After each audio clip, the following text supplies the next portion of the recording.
artinya kita memiliki segala sesuatu di dunia ini kalau kita binasa? Jamah Tuhan adalah pengalaman yang paling berharga bagi kita.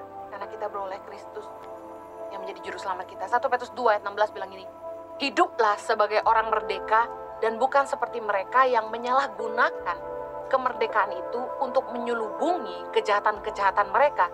Tetapi hiduplah sebagai hamba Allah. Apakah Anda hamba dosa atau hamba Allah?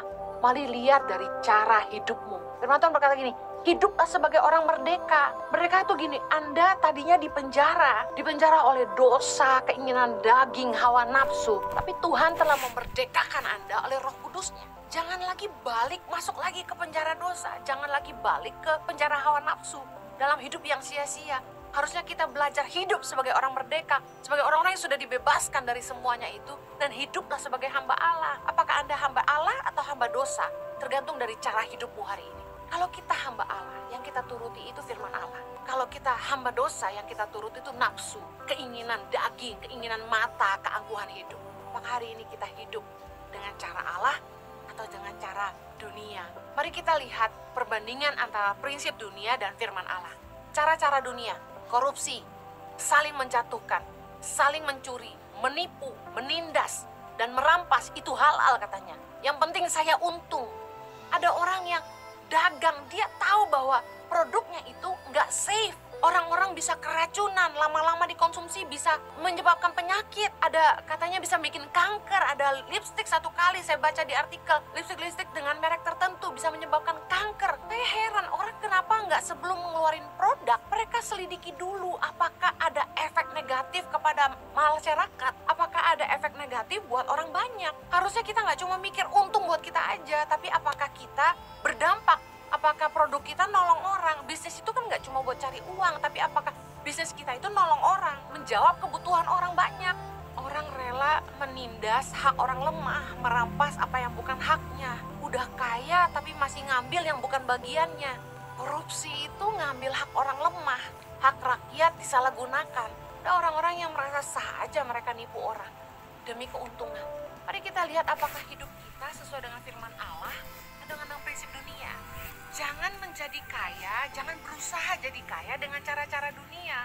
Karena cinta orang itu membutakan mata hati orang. Orang jadi tega sama orang lain, gak punya belas kasihan, menghalalkan segala cara supaya dia bisa kaya. Amsal 6 ayat 30.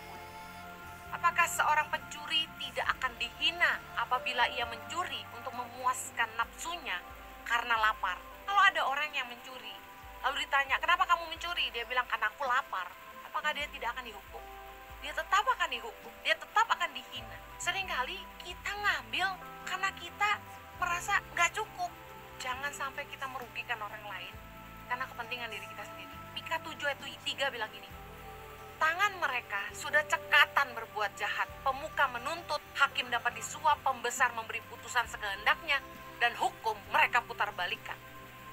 Orang-orang dunia itu tangannya cekatan berbuat jahat. Gak ada takutnya sama Tuhan, gak ada pedulinya sama orang, gak berpikir apakah tindakannya merugikan orang lain.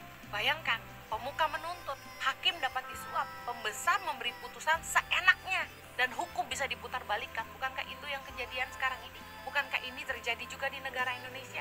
Keluaran 23 ayat 6 bilang ini, suap janganlah kau terima, sebab suap membuat buta mata orang-orang yang melihat dan memutar balikan perkara orang-orang yang benar. Kalau kita hamba Allah, kita nggak makan suap. Tapi kalau kita masih jadi hamba dosa, hamba dunia, kita ikuti dunia, kita akan ikut aja sama orang. Kita akan bilang gini, rugi banget kita nggak buat, semua juga buat. Rugi banget saya nggak lakukan. Kalau kita nggak nyuap, kita nggak dapat berkat, Bu Heni. Kalau kita nggak nyuap, susah, Bu Heni. Bisnis di Indonesia ini semua ada salam tempelnya, semua ada perjanjian di bawah mejanya. Saya percaya bahwa pembelaan itu datang dari Tuhan. Mungkin saat kita ngambil keputusan yang benar, seolah-olah kita kalah, kita rugi. Tapi saya percaya selalu ada upah dari Tuhan. Dan upahnya itu jauh lebih aman, lebih sejahtera daripada upaya kita menipu orang. 1 Korintus 10:24. Jangan seorang pun yang mencari keuntungannya sendiri, tapi hendaklah tiap-tiap orang mencari keuntungan orang lain. Apakah hari ini kita jadi hamba uang, apa jadi hamba Tuhan?